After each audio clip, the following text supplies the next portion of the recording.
Hark! 'Tis I, Alexandrus Inconceivablest, and today I shall regale thee with a tale of heroism, bravery, and Swedish fish. So give heed and incline your ear to the legend of Alexandrus and the Golden Phoenix. Act 1, Scene 1. The scene opens in a busy Athenian market square, where men and women clothed in togas stroll casually through the stalls, shopping for their wares, and conversing with one another. In the distance, elegant stone columns grace numerous temples, even one to the unknown badger god, who gave strength to the humble badgers in their time of need, such that even the most dexterous could not capture them. But that is a tale for another time. Alexandrus, his face clad in a masterfully crafted red and gold helm, speaks with Calebius, pronounced Calebius, and Josephus,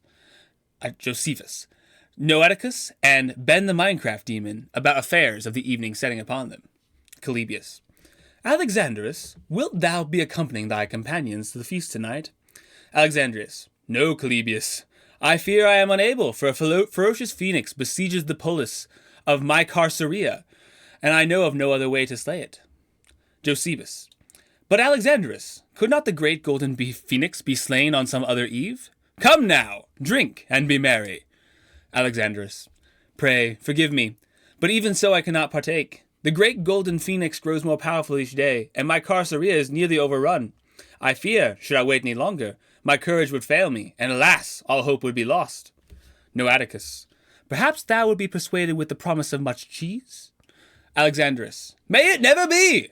Never again shall I partake in the cheese as I did but a fortnight ago. Such is worse than death. Josephus. I see thou will not be persuaded. Come, Calebius, Noeticus, Ben the Minecraft demon, let us scheme together concerning Alexandrus. Josephus, Noeticus, Calebius, and Ben the Minecraft demon exit left stage. Alexandrus. Alas, that I could accompany my comrades to the feast, but who am I to struggle against the fates? I shall defeat the great golden phoenix and free the polis of Mycarceria. Alexandrus exits right stage. Act 1, Scene 2. Alexandrus stands before the great golden phoenix, its fiery wings stretched to length the stage, but still Alexandrus fights valiantly. Alexandrus. Perish, beast! By the will of the badger god I shall see Mycarceria free of your tyranny. The phoenix. Foolish human, even the god of the badgers cannot save you from my wrath. You have striven to defeat me time and time again, yet victory has always escaped your grasp. What hope do you have that this time shall be different? Alexandrus stumbles and is engulfed in the flames of the great golden phoenix. Yet as the flames engulf him, a heavenly dove lowers to him the food of the gods, Swedish fish. Alexandrus partakes in the fish and regains his strength. He continues to fight the great golden phoenix. Josephus, Noeticus, Calebius, and Ben the Minecraft demon enter via left stage. Alexandrus! Huzzah! Fear, great golden phoenix, for my comrades have come to my aid! Your reign of tyranny has come to an end! Josephus. We actually just came to watch you. Josephus, Noeticus, Calebius, Ben the Minecraft demon begin setting up lawn chairs. Alexandrus. Wait, seriously? You came just all this way to watch? Josephus. Yep. Calebius. That's pretty much it. Alexandrius. Well, that's a big sad. Act 2, Scene 1. The great golden phoenix bears down upon Alexandrus, such that Alexandrus cannot but stand. Alexandrus. My comrades, I beg of thee, come to my aid in my time of need. Calebius. I cannot bear to see Alexandrius in such need and merely sit idly by. I shall arise to his aid. Calebius stands from his lawn chair, draws his sword, and rushes in to aid Alexandrius in his fight against the great golden phoenix. Noeticus. It will not do for us to wallow in our comfort as another exhibits courage beyond his years. Art thou with me? Josephus and Ben the Minecraft demon. Aye!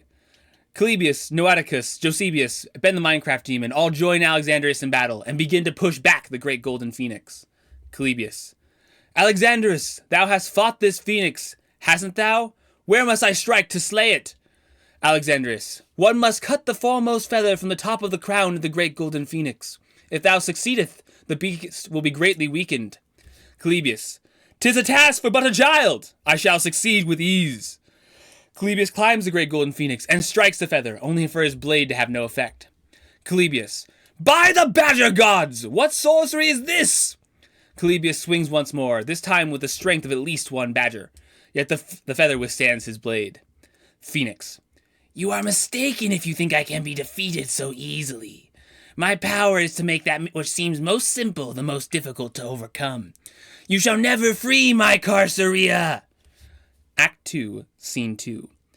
Celebius, Noaticus, and Ben the Minecraft Demon all strive to break the feather from the crown of the Great Golden Phoenix, but his power remains too great for them. Josebius and Alexandrus battle fiercely with the beast. Josebius, Alexandrus, I feel we shall be unable to hold out much longer. Perhaps we should flee. Alexandrus, never! My Carceria shall be liberated today. I swear it by the god of badgers. Josebius, there is no stronger name by which to swear. Very well, we shall fight, and we shall triumph. Noaticus, Celebius, Ben the Minecraft Demon, let us strike at once, and perhaps we will break free the feather of its crown. Celebius and Ben the Minecraft Demon, aye! Noaticus, Celebius, and Ben the Minecraft Demon strike in unison, and the feather falls from the Phoenix's head. Phoenix, no! How could this happen? I can never be defeated! Alexandrus plunges his sword in the great golden Phoenix's heart and slays it. He stands triumphantly over the Phoenix's body. Alexandrus, might I make it known to you the power that ended you today? 'Twas faith, trust, and pixie dust. Noaticus and Celebius, well said, well said. Josebius, indeed. Ben the Minecraft Demon. Okay, am I the only one that think that's a little bit weird? No? Okay, moving on. Act 3, Scene 1. Alexandrus, Celebius, Josebius, Noaticus, and Ben the Minecraft Demon sit within my Carceria as the music of fiddlers blasts through the feast hall. Alexandrus raises his glass. Alexandrus, a toast to liberation of my Carceria. All, aye! Alexandrus, wait, paying for everyone to get Slurpees costs $20? Cha-ching! 0.006 Oculuses. Also, yes, the Slurpees do count as part of the car fixing. Yes, the Slurpees do count as part of the car fixing costs, as payment for everyone's physical labor. Now, on to things.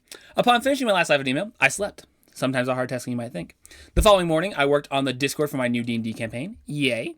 I went to work and then edited my last live email before Jonathan, my cousin from California, those who are faithful among you may recall him from way back, and his newly established fiancé came over for dinner. Why does no one listen to my "It's better not to marry" speech? Like, seriously, I feel like I'm talking to a bunch of brick walls. But to be fair, perhaps I got to Jonathan a little bit late, as he was already engaged when I gave him the speech, but still, it's not too late. You could technically change your mind without being, morally compromised, maybe. And the only collateral damage would be his fiance's emotional states, which probably will heal in time. So honestly, why does everyone act like it's too late? It's never too late to do the best thing. Oh, I should make that like a shirt or something. Anyway, they came over. I found his fiancée to be tolerable, or slightly above. She was more intelligent than Jonathan, so that was nice. But yeah, we had some decent conversations and touched on that good old classic of free will. Like, seriously, I dare you to give me a topic that's more controversial and often discussed. Okay, wait, I just disproved myself because of the gender thing. But still, free will takes a solid second place. Anyway, yeah, the time was decent. I then, after talking with him for a bit, went to Mindmen, where we played Brawlhalla and Minecraft in the Night. I'll be honest, I don't actually remember doing that. The contents of Monday nights kind of just all blur together for me. But statistically speaking, it's a pretty good guess that we did that. And I'm going to act as if that's what happened. The following day consisted of the advent of work before arriving at home and conversing with the great and all-powerful William Varley. William, being the very wise child he is, provided a good conversation, and I thoroughly enjoyed it. After that, I went to Ratchet Christie, where I talked until 3 in the morning. Don't ask me about what, because I honestly am not sure, but I'm at least 10% confident it has something to do with Katie going on about Catholicism. It must have been at least decent, though, because I stuck around until 3 in the morning. Oh, and also, Alan convinced me to recommit to them Catholic prayers, so I've been doing that. Frost and chill, bless the Lord. Wednesday, I went to work. Worked on the Cult/D&D basement and watched some anime. Went to youth group, where Josiah at Kit Youth Group approached me and, had some great questions, and we talked about those. However, for some unbeknownst reason, Joe just stalked us the whole time, which was really weird. Maybe he wanted to make sure I wasn't filling Josiah's head with heresy or something. When I got home, I did Bible reading. I read a paper that Alan thought was proof of ECT, but it was actually trash. And then I did a bunch of music sorting late into the night. The following day, I worked on the table that I built in the basement, which actually turned out quite well, I must say. Here is a panorama of the finished table. To be fair, the picture doesn't quite do the room justice, but, that's as good as it's going to get. Anyway, after working on that, I tried to get the COVID vaccine because I needed to go to New Zealand, and I really want to go to New Zealand this upcoming spring. For all you Kiwis, me and Ben are going. Like, we're super determined to get there during your guys' summer break. But I got to Walgreens and they're like, we're sorry, but Medicaid does not cover the vaccine. I look over the sign, literally right next to it says, no insurance required. And I respond, but I thought you didn't need insurance. The guy chews on his gum. Yep. I wait a bit. So, will you give me the vaccine? Nope. I tear at my hair. Well, why not? The guy at the pharmacy spits out his gun. See, if you don't have insurance, you can get the vaccine. Or if you do have... Oh, if you don't have insurance, you can get the vaccine. Or if you have a different insurance, you can get the vaccine. But if you have Medicaid, you can't get the vaccine. How does that make any sense? The guy simply shrugs. Politics. I think about it for a moment. Yeah, you know what? That's actually a decent answer. Fine then. I put my insurance card back in my wallet. I don't have any insurance. The guy starts chewing on a new piece of gum. See, but since I know you have insurance, I can't pretend you don't. That would be insurance fraud.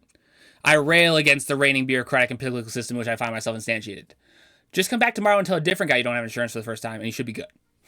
I cease my railing and look at the Walgreens employee. So you're saying you don't actually care if I have Medicaid or not, you just don't want to risk getting in trouble for insurance fraud. Pretty much.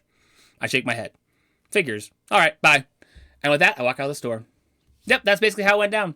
After that, I went to the Science Hippies night. I must say, the Science Hippies have not lived up to their initial expectations. I then got home and packed for my hike the next morning, before sleeping. The next day, I got up and went on an 8-mile hike with a decent amount of elevation, so not hard in of itself, but the trouble was almost the entire hike was coated in waist-deep snow. I don't think the number of times I post-holed during that hike can be put into words. It was very, very many. See, the other trouble was that each time I post-holed, my boots and pants were, filled with a little bit of snow without, getting there. So by the time we actually reached the lake, my shoes were absolutely drenched, and my feet were so cold. There was standing water in my boot. But yeah, other than that, it was a pretty good hike. AJ's ankle didn't like him too much, so that was a bit of a sad, and we did manage to have quite a few, which was a bit sad, but we did manage to have quite a few conversations that were good, so that was bueno. Here's a picture of the lake as AJ, Chris, and Cable were all just chilling there. It was just us on the hike, so it was a small group. Boop. Oh, and also Cable's face in that picture. Actually fantastic. So yeah, on the way down, we were smart enough to concoct some waterproof socks using trash bags, which was the big smart. And also AJ made a marvelous moss beard. They're all the height of fashion these days. I highly recommend you obtain one. So yeah, we all hiked down. AJ didn't die, and we had a decently good time. After I got done with that, I worked on the basement table some more before reading some of the Druid Chronicle books and then spending the rest of the night sorting music. And then, if you can believe it, I finally finished said music sorting. In the end, I sorted 521 instrumental songs. Well, I sorted more than that, but those are the ones that made the cut. Into 61 different playlists, each with a different vibe. So, if you want the ultimate instrumental music collection, look no further than yours truly. I think my Spotify account is called The Inconceivable One, so feel free to use my Spotify playlist. And disclaimer, I share an account with my brother and sister, so if you see playlists that have explicit music, that's bad. The next day, I went on a hike with the Rasho people, who I just figured out are friends and not disembodied minds. Who would have thunk? And that was pretty good. It was definitely the easiest hike in all existence, but the meandering did allow for good conversations. That was nice. Katie claims to not be able to see images in her imagination, but I'm not sure I believe it. Anyway, here's a picture of Alan, Katie, and the abomination that is a child. It's not as if, this child is, in particular is, intolerable. It's just that all children are by nature abominations. Boop. Also, that child is the property of Alan, in case you're wondering. So yeah, I pulled a journey on them, and everyone shared their life story, though the hike was almost entirely taken up by Alan's recounting. But we got to Katie and Liam later. I must say, if anything, the experience did make me realize just how boring people's lives are. Alan's childhood was making peep reenactments of Greek classics for school. Which, don't get me wrong, is spectacular in and of itself. But still, that's among the more interesting occurrences in his childhood. Same for Katie and Liam. They just live a normal routine life with a traditional school change at middle school and so forth. I don't know, it's just weird, because I suppose I tend to think everyone else's childhood is hectic and insightful as mine. And, they've changed as drastically and dramatically through it. But, now that I think about it, of course that's not the case. It was just striking how boring their lives were compared to mine. But, you know what, I suppose I'm the really odd one, not them. Yeah, anyway, I don't know why that caught me off guard. After we finished the hike, we all went over to Alan's house, which was very much nice, and then talked some more, and I got to hear Katie and Liam's stories, which was good. Once I got home, I worked on the dungeon table for 6 hours. I used a giant pair of scissors to cut through all the wood, and man, I will tell you, it is quite tedious and a painful task. My hands did not love me by the end of that. But yeah, I did that while Jonathan and his fiancée, as well as Morgan and Uncle Doug and Amber, were over. And yep, that basically took my whole day. The following day, I worked on the D&D room, only for Joe and Noah to spontaneously show up and help. Perhaps that's a strong word for what they did, but we'll use it. So yeah, we just kind of hung out together, and we bought random stuff from the dollar store and Home Depot. Oh, and Noah used his own money to buy a light cover because he was concerned about us electrocuting ourselves, which I thought was great. And yeah, we got a bunch of the books to populate the shelves. And overall, we just put the finishing touches on the room, and here's a picture of the end result. Looks pretty good, right? So yeah, after they did that, Brandon came over, and we all played Smash for a bit. I beat Joe at a video game, which was actually marvelous. And a really influential thing happened, which is which began a series of events that will radically change my life forever. See, the Joe is an invasive species. In its natural habitat, it often stays and converses with one late into the night, and has been known to use low and underhanded tricks such as offering the irresistible delicacy of waffles to its prey. Hence, upon one such night, when the Joe had captured me within his stay awake until 2 in the morning web, he sprung upon me a novel and frankly unexpected idea. What if we went to a Torchbearer Center together? Now, of course, my gut reaction was, no way. I literally lived at a Torchbearer Center for like many weeks, and I was, at one for around 2.5 years of my life. Now you're proposing I pay to go to one? But as the night wore on and we continued conversing, I realized that perhaps my initial reaction was a bit hasty, as this would be a very different Torchbearer Center, and it'd also be with Joe, a person I found myself growing ever more fond of. So we talked it out, and basically I gave a tentative, yeah, I would be interested response. However, and this is going to go out of chronological order for a bit here, as conversation continued, the fact that I'm a poor boy, even poorer now that I've dropped all that money on my car, loomed ever larger, and it was vastly improbable I could afford such a trip without some serious begging. Sorry, I meant support raising, as well as me working my butt off for like the next 9 months. Plus, since I'm quite familiar with Torchbearer's curriculum, I wasn't a big fan of paying to basically go to school for things I already knew. Hence, as we talked more, an idea struck me. What if we and some friends made our own Torchbearers experience, with most of the perks and none of the drawbacks? Well, it turned out Joe liked that idea, and we got talking with Caleb, Karina, and Noah, and we all decided we would, come April, go on what I deem a virtue retreat, wherein we shall try and become the best people we can be, both in relation to the objective, subjective, and interrelational. A.k.a. we're going to try and make ourselves super virtuous, try things we haven't tried before, as well as become boss awesome friends. So yeah, that is the thing we are planning on doing, basically now, and I'm pretty pumped for it. I mean, it's going to suck. I'm going to have to try and do things, and I don't really, want to do things I don't want to do. But if it works, I will emerge a god, so it'll be totally worth it. And yeah, that will significantly impact my life forever, I suspect. The following morning, I went to work and cleaned out the water jet, of which I have pictures. Boop. I know that may not look hard, but it actually is really hard. After that, I worked on memorized history philosophy, which I hadn't done in ages, so I'm glad I got, back to that some. After that, I sent out a live demo, and then traveled to Caleb's new fancy house to do Mind Men, though more recently it's been more like Brawl Men, because of mostly Purple Hollow. The following day, I went to work, which was abnormal, because instead of working for most of the day, we just had a corporate dinner, which in some ways was better, but, in most ways was just meh, because instead of laboring, I had to do small talk, which is in many ways worse.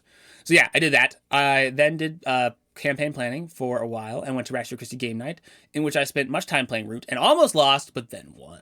I pulled ahead of everyone and was able to, and everyone gang-mobbed me just so I lost my resources, but thinking I was out of the game, I was able to crawl back to victory as they all fought among some spells after defeating me. So it was nice to finally win, even if just barely. After that, we all talked in the night, as per usual, and it's become even more abundantly clear that I don't have good positive reasons to be Protestant. However, despite that being the case, there is something to be said for a reasonable and rational inertia when it comes to when I don't become Catholic until I have sufficient positive reasons to convert, aka Catholicism having the burden of proof, which it has yet to fully lift. But actually, guys, Catholicism is pretty darn reasonable, and while I remain Protestant, I'm taking it quite seriously, and I plan to be researching quite a bit to find out if it's true. As that conversation went in the night, I did end up leaving early because Esther called me, and I try and prioritize those calls when I can.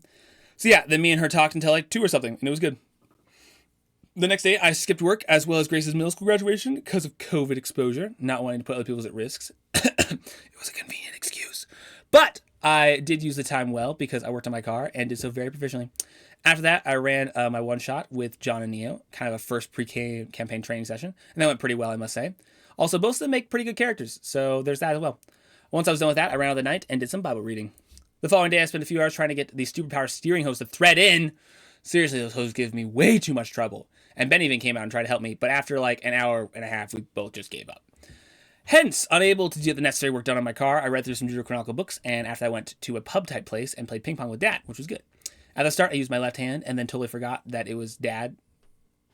Oh, and totally forgot I was. So Dad kept beating me pretty handsomely, and I was like, what's up with me today? And then I remembered I was using my left hand and switched over my right and started winning constantly. So that was a relief. Clearly, I'm not competitive. Once I got back, I watched a bit of anime. Then I got the Spotify sorted out. See, my whole family uses a Spotify account, and Ben's been like playing music, which means I can't play music at the same time unless I'm offline. But there's like new difficulties with the update and so on and so forth. Friday, I hiked and brought Benj along. It wasn't too hard to hike, and then ended up working on a D&D character till like 2 in the morning. Not much happened the day after. I just read some more Deuterocanonical literature and attended Molly's bonfire night, which is pretty fun. We played volleyball with a really flat ball in the dark using car headlights to see. Sunday, I attended D&D as per usual. I played this Bible trivia board game with Neo, sitting in the gang. Played some Halo after that, and then worked on some more Deuterocanonical reading. Monday at work, I got to talk to Sela over the phone, which has actually been ages since we last talked, so it was quite good. Good conversations, too. I then attended a mini moving party Braden was hosting as he moved out of his parents' house, actually into John's house. at D&D John. He lives at, the space, and it's kind of cool. I connected them as far as roommates go. Then, as the night set in and it began to grow old, I conversed with Jordan, who is now DMing his own campaign. So I'm excited. And that was a good conversation. Tuesday, I had more work, during which I came up with the brilliant Theodicy idea I think is really decent. I wrote a short paper about said Theodicy upon arriving home and went to Rancho Christi, where we all piled in the car and drove to Scientology to check it out. So yeah, let's say that was an experience. First, they have a really nice facility, like impressively nice. But nevertheless, like, we were the only people there the entire time. We watched some incoherent videos, retook the Oxford Capacity Analysis, aka pseudo-personality test, and then got to talk with people about our results. My conversation with the lady talking to me was very unproductive. Like, it was a challenge to convey things rationally because she actually just didn't understand me. But then again, it's me, so it could be two-sided as far as an issue goes. Anyway, here were my results both times I took it. They're just going to be similar. And the last test, at least it wasn't like a random line generator. Boop. There's my Scientology test. And here's a picture of their chapel. As well as the bookstore, which I don't think we're supposed to visit because when they found out we were down there, they seemed pretty on edge. Also, those books cost a stupid amount of cash. Oh, and here's the auditing machine, aka a religious artifact. So I figured out how this thing worked super quick. It detects slight changes in the force used in the user's hands to squeeze the things. So when you're stressed or uncomfortable, you tense up, and hence the machine picks up, and they're like, it reveals your spiritual ills or whatever. However, I subtly figured that out, and Katie figured it out as well, and we both got when we got audited. But she was blatantly obvious about it, and the guy did not like that too much. So yeah, we all did that, and it took quite a while. But the real appeal of the trip was the conversations we got to have, and we stopped at the Waffle House and got food, and that was good too. When we finally got home, as one might expect, I eagerly went to sleep. The following morning, I woke up early and helped Noah, Rancho Christi Noah, paint a house for a while. It actually wasn't too bad as far as work goes, though he has yet to pay me still. And it turns out Noah's actually competent at painting, which who would have thunk? He had this fancy roller cleaning trick that was actually super smart, but I won't regale you with such a tale. Here are some pictures of the walls with paint on them. I know. What could possibly be more appealing than to see my paint job? Once I got home from doing that, I went to youth group, got home, did a tiny D&D session with Grace and her friend Eliana, and then I finished the anime I was watching at that time. Thursday, I planned the first session of my campaign, An Inconceivable Venture. What a name, right? And then executed that plan. And perhaps surprisingly, everything went pretty well. Joe and I spent the remainder of the night playing Brawlhalla and then talking in the car for 3 hours until 4 in the morning. These spontaneous car talks have become quite the hazardous thing for my sleep schedule, but they're worth it. The following morning, I woke up, read some of a paper on the canon of scripture, and then unfortunately watched quite a bit of anime, which I acknowledge was not the best use of my time. However, that afternoon, my uncle did end up coming over, and he, after looking at it for an hour or so, did manage to get that stupid hose that me and Ben fiddled with for so long threaded. So it was a big yay. The following day was about when Mom, Dad, and Grace were leaving, so we all went out for Family Boba, which was a satisfactory experience. After that, I participated in a D&D one-shot, did some D&D PvP, which I lost, but just barely, and then talked with Liam to the night. The following Sunday, I was informed of the time-honored tradition of the Lunch Bunch was finally returning to Southgate, and hence so was I. I went back to church, and just so happened to come back on the day that the super Pentecostal preacher was there, so that was great. I then attended Lunch Bunch and got to reconnect with some people, played volleyball out back for a few hours, and then spontaneously attended a cooking class I'm digging Cooking with Karina. See, as my harassers never fail to remind me, I can't cook, at all. Hence, Karina was kind enough to attempt to remedy my ineptitude, and thus Cooking with Karina began. The experience wasn't too bad. I narrowly avoided wearing an apron, which was super sketch. However, Karina did successfully drill into my brain a few cooking things, and we made 3 pans of lasagna, which ended up being my demise, but we'll talk about that later. After that, Joe taught, it was much more mercilessly directed me how to make brownies, which to everyone's surprise, as much as my own, both dishes turned out pretty good. So yeah, Joe was a substitute teacher at Karina's cooking class, but it's pretty clear why he did not qualify for the full-time position. Anyway, I did that and walked away $34 poorer, though I used the food budget Mom left behind to pay for it, to Ben's annoyance, and 3 pans of lasagna and a bag of ground beef richer. However, the lasagna came to be my destruction, as I did not think to freeze it. Thus, I had to eat it quickly so it wouldn't go bad. However, since Ben wasn't helping, that ended up looking like lasagna for every meal, with a few exceptions, for the next week. Which, might I tell you, might sound like a taste of heaven, but quickly becomes a plate full of hell. Actually, it's going to be ages before I eat lasagna again. Here's a picture of all that lasagna. Anyway, after that harrowing experience, me and Joe concocted some virtue retreat plans, as was already recounted, before going over to Caleb's house for some Brawlhalla. We've basically stopped playing Minecraft at this point in time, as most of us have run out of stuff to do. Well, relatively. And here's a picture of my giant obsidian tower I made. You really don't get the scope of it, but, in case we stop playing and I forget about it, here, might as well mention it here. The following day was the first day of being home alone, and didn't go too bad. I went to work, got my fancy Rancho Christi t-shirt made, of which here's a picture. Man, whoever thought that quote was a genius, it was me. Anyway, after that, Morgan showed us this movie called Jojo Rabbit, which had a really weird premise, but was actually quite good. Then after that night, later that night, I joined in with the gang and did some video games as is standard Monday night practice.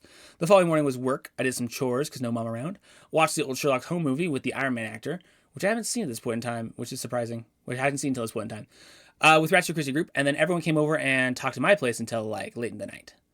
The following day, I did more work, stopped by home and got some food before going over to one of Mom's friends' houses to pick up goose poop. See, I need mucho money for the virtual retreat, so I've boosted my hours as well as begun other methods of getting extra income. After that, all 5 of us, Noah, Joe, Karina, Caleb, and me, got together and discussed trip things. But while Karina is clear to go, which was a big if at the time, Noah's odds are looking pretty low, so we'll see how that all turns out. Anyway, after that decision, I got home and finished reading through the Doodle Chronicle books. Yay, so glad that's done. To be fair, it was actually it was pretty interesting, most of it, but there were definitely a few weird things. So if you ever want to know about the Doodle Chronicle books, let me know, because I'm your guy. After I finished those, I started a paper on the canon, which was mildly informative. Thursday involved D&D planning, and then subsequently D&D, after which me and Joe talked for a while, and we watched some anime together. Friday was yet another hike with the legendary group, though 2 of the best people, Molly and Caleb, were nowhere to be seen, so that was a bit sad. However, Asia was still there, so that made it a bit better. A lot of the hikers were younger and less composed. Oh. And and composed less of a group, so less than I was used to, but it was still good. Benj and I rode up and back with Natalie, who turns out is a Mormon. I failed to realize that last time. And so we conversed about that a bit. Also on the way back up, I got to rant about a lot of things with Zach's younger brother, Caleb, I think. And this guy, Oliver, I think they learned something from that, but I'm not sure. However, there was a good bit of the hike that wasn't talking, and it was different, but in a good way too. Oh, and we also piled 16 people in a truck. That was pretty great and illegal. Here's a picture of us all in the back. However, after we got there was some decently cool views. Boop. And near the top, I did manage to lose the trail and started striking out on my own. So here's how I got that picture. And you can barely see our group near the lake here in the middle. Boop. Oh, and also there's some snow. The thing was, we got to the top way too late, so almost the whole way back was in the dark. And thankfully, I remember bringing my flashlight, so I walked with Benj and provided light for us both. Oh, also, me and Benj got to have this good conversation where I got to, hear about the start of his life. However, it was cut short by us getting back to the car, so I'm looking forward to finishing it. Oh man, on the way back, sitting in the back of the truck and staring at the stars, that was really something. Just gotta say, I don't know why, but that experience really made an impression on me. It was really awesome. I saw 3 shooting stars too. So if you ever get the chance, you gotta try it. This guy just spins around you. You can just see so much. It's hard to describe it, but, try it sometime. Anyway, we got down. Natalie drove Ben and I back, and I dropped him off at his home before heading back home myself, and then hanging with Joe some because I missed the party at his house. The following day, I picked up more goose poop. Everyone congregated in the basement for more trip planning talks. We all then headed over to Joe's, where we watched the second Sherlock, and I ate way too many Cheerios. Cheetos. See, the bag was just right next to me. I just kept eating them mindlessly. I actually felt so bad after that. At church the next morning, I tried to convince Noah's parents to let him come, but despite my immense rational faculties, I was unable to persuade them to allow him to go for more than 4 weeks, which isn't going to cut it, so that was very sad. I then went to D&D, which was good. Then Neo, Braden, and I all came over to my house and made burritos, which only lasted 3 days, before playing Smash into the night. The following morning, I went to work and started my new bonus hour schedule. I'm now working 15 rather than 9 hours. I know. You only wish you could get on my level. I then skipped anime because I really need to work on my car, but then everyone just spontaneously showed up at my place after delivering me Swedish fish via drone, which was a weird experience. And I realized in hindsight that eating a random Swedish fish attached to a drone really isn't the best exercise of judgment, but it was just hanging there, so how could I say no? So yeah, everyone just brought lawn chairs to stare at me, and it was simultaneously hilarious and kind of vexing. But nevertheless, I was quite grateful for the support in a weird way. And honestly, I've got pretty good friends. But yeah, after watching a bit, Caleb offered to help, and soon everyone followed suit until I had 5 guys working in my car, and I actually got things done super quick. Though to be fair, Caleb and Noah spent the entire time trying to get one bolt in, which if you remember way back, I whined about how super hard it was to get in, but amazingly they did succeed, even though it took them an hour. So yeah, we all tag teamed my car and got to the point where it could drive, albeit very sketchily. We drove over to 7-Eleven and I got everyone Slurpees and a snack. After that, everyone came over and we watched the last episode of this new series Loki, which was okay. The following day, namely Tuesday, I endeavored to put my hand to the grinding wheel, literally, and labored for 5 hours to gain my daily bread. Upon returning home, I bladed over City Park, where Ratchet Christie was meeting up, and Caleb and I destroyed Noah and Sean in Spikeball, like it was utter destruction, complete annihilation. But then we switched it up and had different teams, but it was still good games. Anyway, Noah summarized a shared a summarized life story. Everyone came to my house and we tried to play this stupidly complex game that after like 2 hours of trying to understand the rules, even us, the supreme game nerds, gave up because it was actually stupidly complex. Here's a picture of that. Also, Noah successfully solved my Lego puzzle during that time, but Katie failed to do so. So Noah is officially smarter than Katie. So yeah, that night was kind of a bust. The following day I went to work. I left early due to a power outage, worked on my car some, played Brawlhalla and Minecraft, and then talked with Joe for who knows how long. Thursday I cleaned, hosted D&D, where the players are actually like, where they actually just one-shot my boss, which super sucked. And then, once more, Joe stayed over late and we talked and watched some anime together. I'm telling you, Joe is the most hazardous thing to my productivity in my life right now. I don't know why I keep him around. Friday, I cleaned up more goose poop, as glamorous as job as it sounds. I went with Caleb to donate plasma, but neither of us got to the stage where we actually could do that because they closed early, so that was big sad. Also, as for why I'm donating plasma, well, right now, BioLife is running a deal where they literally pay you $100 per donation, which is like an hour's of sitting there. Hence, when offered $100 in an hour, there ain't no way I'm turning that down. After that, me and Caleb hung out, which I think was actually the first time me and him hung out for quite a while, but it was pretty good. We played Brawlhalla, and we were pretty evenly matched. And then we watched Kung Fu Panda 2, because by some unlucky devil's work, he had not seen it until this point in time, and I had to rid him of such an evil. After that, me, Joe, Caleb, and Ben, it was Ben, all drove out to Hot Springs in Wyoming, which was a decent experience, though not as good conversations as I hoped for, but still mildly enjoyable. However, I actually murdered my sleep schedule, so that was a bit sad. I got to bed at 6 in the morning, so I ended up inordinately sleeping in, though in my defense, I thought the movie Marathon Neos was an hour later. I then got up and joined everyone shopping for snacks before watching some movies, namely Treasure Planet and Sword in the Stone, which is actually a trash movie. Old Disney movies, just sucked at their job. After that, I got my life juices sucked out, of which here are some pictures. Boop. I must say, everyone hypes up needles as like the ultimate form of death, but they really aren't that bad. I watched them stick it in and I was like, oh, something poked me. Do you like that lovely picture of my hairy legs? I knew you would. After that, I drove back to Neo and Cindy's place and finished the movie marathon with Emperor's New Groove, actually such a marvelous movie, and Tangled. Oh, as for why we did this, my D&D group, this time which included Joe, man, he's really getting integrated in my circles, had a Disney one-shot where we all played Disney characters to save the princess. And it was pretty great. I played Kronk, and I actually got pretty good at his voice. I have a little clip from that session. I'll attach it in case any of you want to hear it. Also, in case any of you think D&D is the devil spawn, you can listen for yourself and see what D&D is actually like. After that, I slept because I was sleep deprived from the night before. I slept at church the next day, played some D&D, did another PvP, and lost once more, joined in Bible study, got home, cleaned the house, and then watched a movie with Ben and Morgan. The following morning, I woke up early to get my car aligned. The dude who did it was not a happy boyo. And after that, I went to work, and then attended Mind Men, which, of course, lasted late into the night. Oh yeah, that cost $80, so, cha-ching!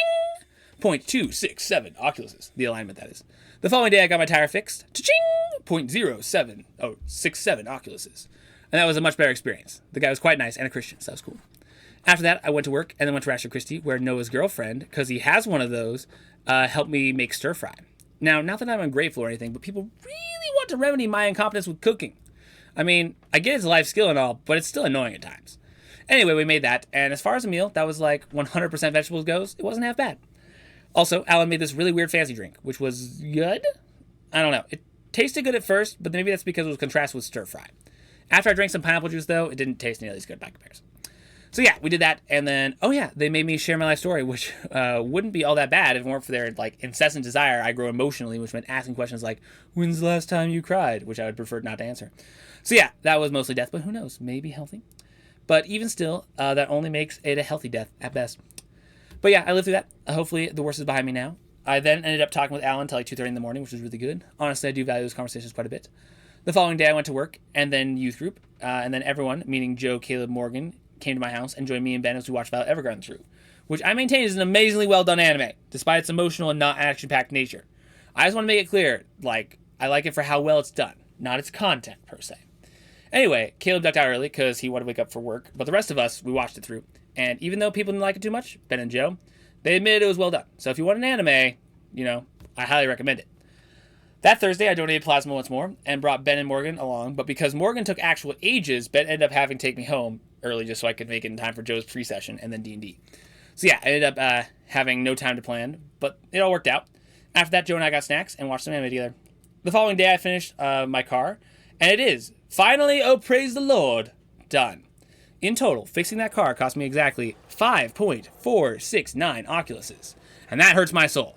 That's precisely $1,635.27. And as much money as that is almost exactly how much the mechanic would charge me to just get the rack and pinion fixed. Not everything else. Even with all my mistakes, I still saved money. Not to mention I got some fancy tools. But then again, that stupid number of hours it took me, and all the stress may not have been worth it.